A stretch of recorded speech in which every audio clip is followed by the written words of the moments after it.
about who the greatest is, always been about love and hate. Now let me say I'm the biggest hater. I hate the way that you walk, the way that you talk. I hate the way that you dress. I hate the way that you sneak this. If I catch flight, it's gonna be direct. We hate the bitches you fuck, cause they confuse themselves with real women. Then notice I said we, it's not just me, I'm what the culture feeling. How many more fairy tale stories about your life till we had enough? What about Drake? You like Drake? No. My man. He didn't even say a little bit. Okay. Now, why don't you like Drake? I don't like anything about Drake. Mm-hmm. I don't like his voice. I don't like what he talks about. I be trying to tell these people. I don't like the way he walks. Like nothing. I don't like his haircut. Like, is Drake hip hop? Why are you doing this to me? Drake is pop to me, in the sense like if I was in Target in Houston and I heard a Drake song, it feels like a lot of his music is compatible with shopping. Commercial music. Or it's Commercial music, shopping with an edge in certain instances. Fair. I like Drake's music, but I understand exactly what you're saying. Of course, I mean, It's I get commercial, entertaining, fun, good, it's formulaic music. It's likable. Likable music, yeah. It's likable. But is it? I'm gonna leave you alone. We're gonna move on. So many products. So many SKUs. So many SKUs. Look at all these SKUs. You can tell Drake isn't used to fighting people, because he doesn't understand you need to know how to pick your battles, and picking this fight with Kendrick Lamar was not the smartest thing to do. For 2 weeks, Drake antagonized, trolled, and triggered Kendrick Lamar to finally respond to him in a hip-hop beef.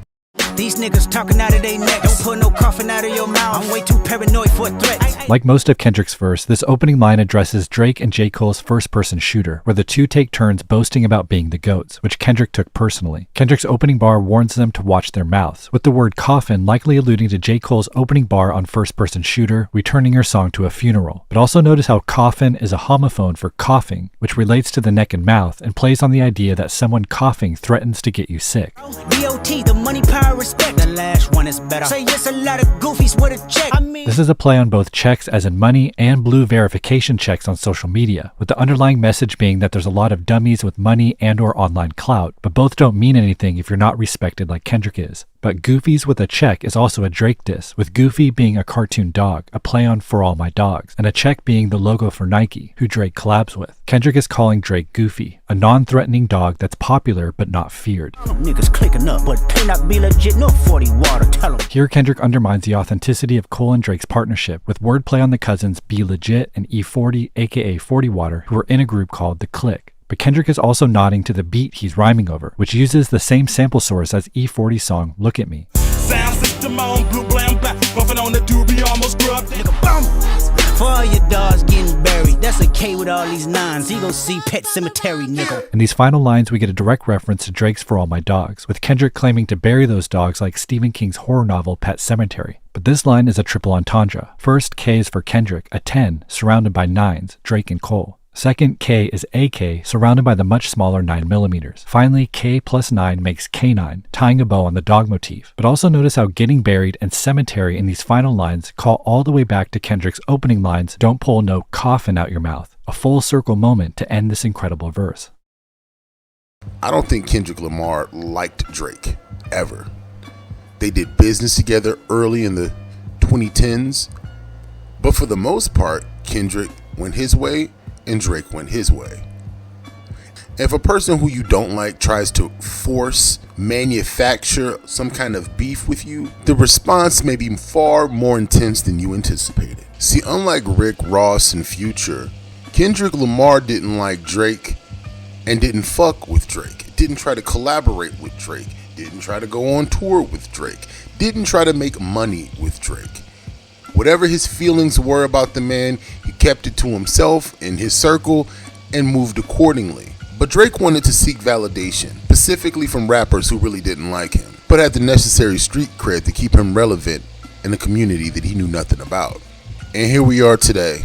All of these rappers have come forward and decided, you know what, Drake, you don't deserve the crown that you have. And much like the assassination of Julius Caesar, they are all joining forces to take down Drake. What I respect about Kendrick Lamar is he is taking his issue to Drake, but not necessarily joining forces with others. That's not to say that there isn't a Kendrick Lamar Pusha T diss track somewhere waiting in the ether. And that's why making this video is very challenging. Kendrick Lamar keeps dropping diss tracks against Drake, and it's hard to keep up. I suspect that there's 6 diss tracks in all. You raised a horrible fucking person. The nerve of you, Dennis. Sandra, sit down. What I'm about to say is heavy. Now listen. Your son's a sick man with sick thoughts. I think niggas like him should die. Him and Weinstein should get fucked up in a cell for the rest of their life. He hates black women, hypersexualize them with kinks of a nympho fetish. Grew facial hair because he understood being a beard just fit him better. He got sex offenders on Hovio that he keep on a monthly allowance. A child should never be compromised, and he keeping his child around him. And we gotta raise our daughters knowing there's predators like him lurking. Since the number 6 is so important to Drake, it's appropriate that Kendrick Lamar would have 6 diss tracks. No matter what Drake says, Kendrick has a diss track rating for him. It's like a blitzkrieg. You know what? I should probably use another term. It's like a carpet bomb. You get what I'm saying. It's an unrelenting attack on Drake. And Drake, being a formulaic rapper and not a true lyricist, relies on a whole team of writers to craft his diss tracks. Since Kendrick Lamar has so many diss tracks, and the historical information is almost more relevant than the current diss tracks, I've decided the best way to do this video is to condense a few things. We're going to give you a little bit of the history of Drake and his beefs, as well as an analysis of 2 diss tracks, Family Matters by Drake and Meet the Grams by Kendrick Lamar. There was some level of ambiguity around Drake and Kendrick Lamar's relationship. Did they like each other? Did they hate each other? Was there some type of silent respect but distance? It was hard to really read their relationship. And if we're just looking at their stats, I know people like to big up Drake and all his success, but Drake has the tendency to release a lot of content. He releases more mixtapes, he's on more features, so thus he has a lot more hit singles. Kendrick Lamar is a little bit more selective with who he works with and how soon he releases music. See, the 2 men are very different, only separated by a year, but personalities are polar opposites. Drake grew up in a very supportive, upper class, white environment, where Kendrick Lamar struggled in the inner cities of Los Angeles. On October 24th, 1986, their son, Aubrey Drake Graham, was born. You could say when Aubrey was born, he already had music in his blood from his dad's side of the family. They were all musicians at one point in time. Aubrey was always attending their shows or sitting in on the recording sessions. He spent his early childhood living with both parents off Weston Road in Toronto. The west end of town wasn't the nicest area in Toronto, but it's what his parents could afford at the time. However, Aubrey's life would take a different turn when his parents separated when he was just 5. Dennis wanted to go back to Memphis in hopes of finding success in his music career. He packed his bags and left, planning on visiting Aubrey during the summers. Tragically, Dennis quickly found himself in trouble with the law and spent a lot of time in and out of jail. This would put a strain on his relationship with his son. He wasn't able to visit him as often as he wanted, and in Aubrey's eyes, his dad was absent. Staying on Weston Road, Aubrey and his mom would live off her income. They struggled financially, but she always wanted her son to pursue his creative side. She didn't want their financial situation to get in the way of her son's future. Strongly believing there was something great about him, Sandra would take her son to an advertising agency in hopes of helping him get discovered. The agent they hired thought Aubrey was extremely talented, and at just 5 years old, he was already doing shoots for catalogs and small commercials. But when he wasn't in school or auditioning, he loved playing hockey.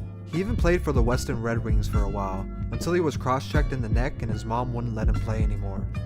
This meant he spent more time at home, listening to songs and discovering his love for music. This laid the road to Aubrey's musical path. He finally found what he was passionate about and would only get more involved over the next several years. Now that things are moving, you still have my heart.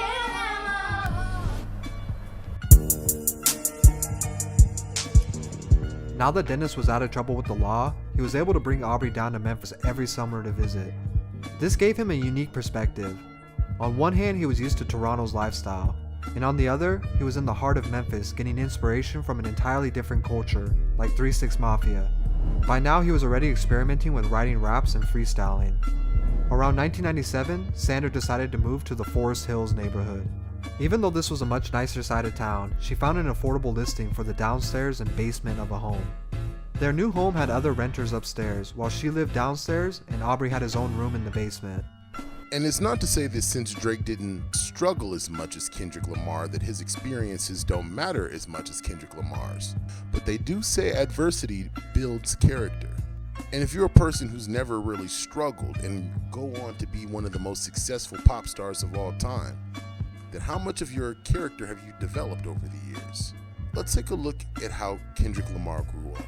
As the story goes, it was 1984 and Kendrick Lamar's parents, Kenny Duckworth and Paula Olivier, found themselves in a tough situation. Kenny was running with the gangster disciples on the south side of Chicago, but Paula, his girlfriend, was afraid he was going to end up dead or in jail. She gave him an ultimatum. They could leave Chicago and look for a better life, or their relationship was over. So they took a train to California, bringing only 2 garbage bags full of clothes and $500 in cash. It took a while for the couple to find a stable living situation.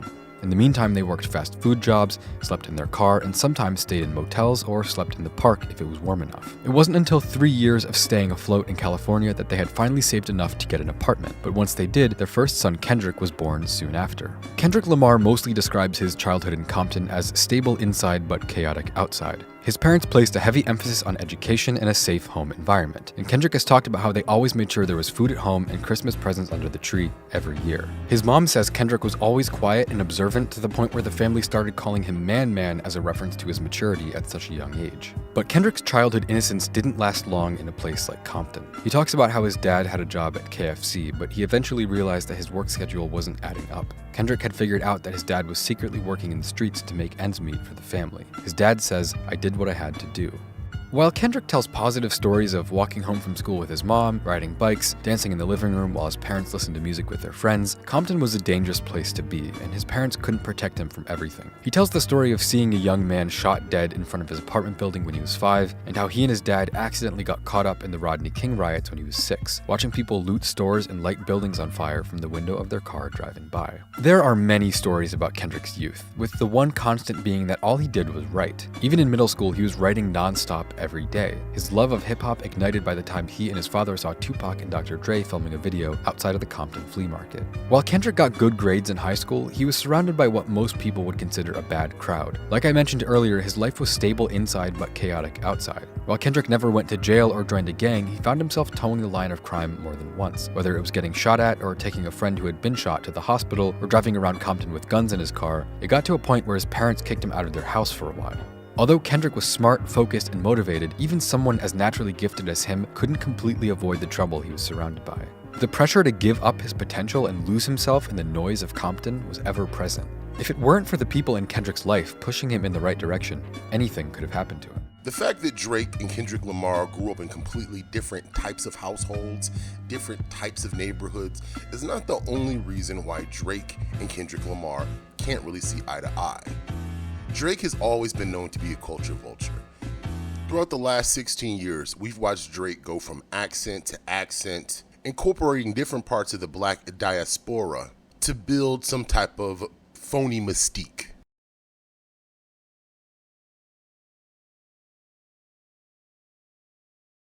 I'm actually Canadian. I'm a Canadianer man. I'm from Toronto. Big up yourself, bruv. You done know Drizzy Drake, dog. Come on, fam. I don't like any of you. Man's never been in marquee when it's shut down, eh? Can you get me some Jules Cranberry? Trust me, daddy. I couldn't take the TTC, but man's made it over anyways. Man don't care about all that right now, bro. Obviously, dog. My skaters. Shout out on my skaters. Wow. I am from Atlanta. It's a beautiful place. South London, dog. You know what it is. Damar. Damar, I say it, the less I like it. You're the man, dog. You're the man. You're legend, dog. Defense, is that your cousin Damar? We have TVs in Canada. So excited to be here tonight. Oh my God. Drake looks like Voldemort with hair. Snow glows white on the mountain tonight. I came to play, so let's do this, all right? Yeah, I got any cheese. Who's my man? Oh, he's Some hilarious, of us dog. were amused by it. They thought it was funny, watching this Canadian pretend to be Jamaican for a couple of months. Others looked at it as problematic. showing how much Drake disrespected other cultures and basically wore them like Halloween costumes to create some type of aesthetic for either a music video or some other type of promotional rollout. One clip from Drake's past always comes to mind when I think about his culture vulture behaviors.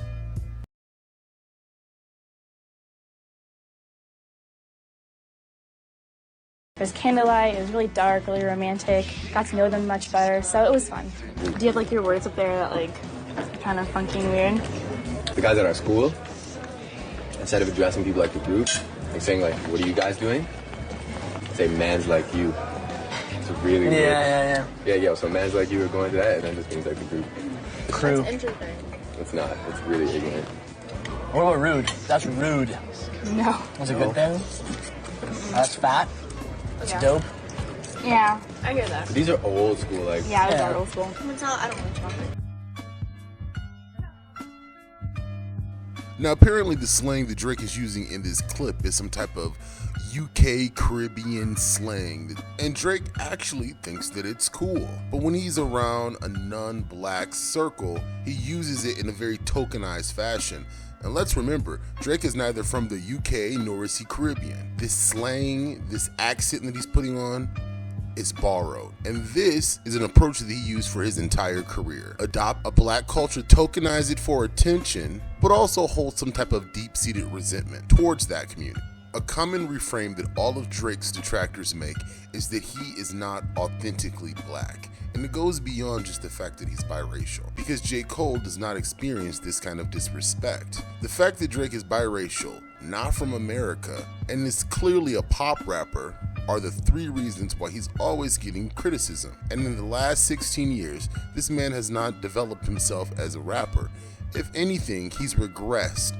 Meet Aubrey Graham. See, Aubrey had a problem. Everyone hated him. And it's so much more people than you can imagine. I'm gonna need y'all to lock in. When The Weeknd was first coming up, Drake said, sign on my label. The Weeknd said, nah. Drake said, okay, can you help me with some songs? Though The Weeknd said, sure, why not? Drake said, can you help me with some more songs? That's some more song. Matter of fact, can you just give me half of your album? The Weeknd said, I don't really have a choice because I'm a new artist, but I'm not gonna sign your label. Drake said, that's okay, we're still friends. Then Drake started dating his ex-girlfriend Bella Hadid. Meet A$AP Rocky. Drake took him on his first tour ever, but Drake noticed something. A$AP Rocky kept hanging out with this girl named Rihanna, and Drake really liked that girl named Rihanna. Fast forward years later, A$AP Rocky gets married to Rihanna and they have kids. Drake didn't like that very much. So Drake starts saying mean things about him and his wife, so he gets mad. Meet Ricky. He thought Drake was a little weird because of the whole Meek Mill situation and for the fact that Drake called for a cease and desist on a French Montana song behind the scenes. But Rick said, we're still friends. Rick Ross then features on Metro Boomin's new album, does not say anything about Drake,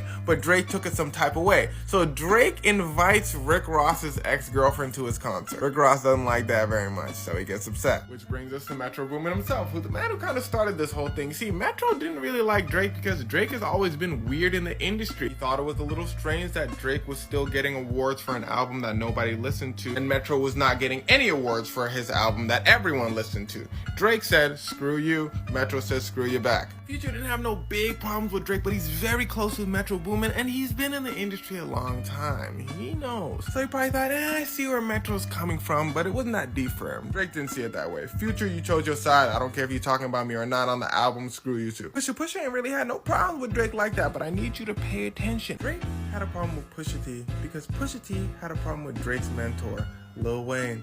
Lil Wayne had a problem with Pusha T because Pusha T had a problem with Lil Wayne's mentor, Birdman. Pusha T had a problem with Birdman because Birdman didn't pay Pharrell money for a beat. And Pharrell and Pusha T go way back to the days they weren't famous. Another trend you'll see in all these beefs is Drake inserting himself in a position he just doesn't need to be in. Like Megan Thee Stallion, she was having a problem with somebody named Jay Prince, Tory Lanez. Drake said, ooh, let me hop in. So Drake makes a song about her saying some crazy things. It gets wicked. Boys, these niggas hate on BBL and be walking around with the same scars. Real curvy, no etching. Niggas fight to get in my section. Don't speak on my body count if the dick ain't worth coming back for seconds. Cosplay, gangsters, fake ass accents. Posted in another nigga hood like a bad pig. I'm a big dog bitch, can't live since me. Hoes get views when they tryna diss me. Make one move, got them in a tizzy. Killing shit, that's why they tryna rip me. Still going hard with the odds against me. These niggas don't have fans, they bots. These bitches don't have ass, they shots. And they still tuned in if they fans or not. He then gets mad at John Moran, starts to beef over a girl. He then starts beefing with Common, because Common dated Serena Williams, and Drake likes Serena Williams. He then starts beefing with ASAP. Did I mention him? He then starts beefing with Ye. It's always been a love-hate thing between them. But then when the Pusha thing happened, Pusha T is signed to Kanye's labels. They were close, so Kanye chose Pusha T's side. But then Drake starts getting close to Kim Kardashian. Kanye thought that was weird, so he said, screw you, Drake. I had this conversation where Drake is like, I never fucked Kim. But I was like, but you acted like you did. You got bars that's like hidden heels, give your wife the chills. You doing all kind of, it's like somebody throwing a marble and hiding their hand or something like that. It's like all that's disrespectful. Y'all actually had this conversation? We had this conversation. And this is all, and to the point where Kim be like, I don't listen to this nigga no more. This nigga acting like he fucked. And like, we ain't never really, we never really had that conversation. He said, I never fucked Kim, right? No, but what about did you ever DM her? Did you ever, what I'm saying? Everything else around it, because it ain't about just the actual act of it. The act, the anticipation of something is what we live in. Now is the shortest moment of our life. Mm-hmm. Now that was just there, it's just gone now. Mm-hmm. You know what I'm saying? So you could be sitting there like, did he not? That's worse than if you, I would have rather you did, and I just actually had to just deal with the finality. Also had a beef with Tyga, Joe Budden, Jhené Aiko, Tinashe, Childish Gambino, I believe, a million people. But most of all, the people have always been a little annoyed with Drake. Fun fact, Drake as well as Kid Cudi and Kanye were the first people to make semi-nerdy cool in the rap game. Those three were in the forefront of rap is changing. And then there's Kendrick Lamar. See, Drake took Kendrick on his first tour, the same one that he took A$AP Rocky on. But then Kendrick comes out with a song called Control. It's a Big Sean song as well. And Kendrick is throwing shots at everybody in the industry, but it's friendly competition. He said, I got love for you all. Everybody he named was cool with it. In fact, they said, if you got named in that Kendrick verse, that means you're a good rapper. Everyone except for Drake. You see, Drake took it the hardest. He took it very personal. Drake went to Kendrick, said, Kendrick, huh? Drake said, why would you say you got love for me, but then say you want to take the rap crown from me? I would like an apology. Kendrick said, okay, I'm sorry that you took it the hardest. In fact, I hate you, and I've always hated you. You know why? Because you're weird. I don't like your morals. I never wanted to say anything, but it turns out I just found out that I'm a little weird as well, so let's talk about it. Drake said, fine, we finna see who the craziest. Kendrick said, you don't want to do that. Everyone in the industry tried to tell Drake, you don't want to do that. Drake did it. Well, that's why we're here now.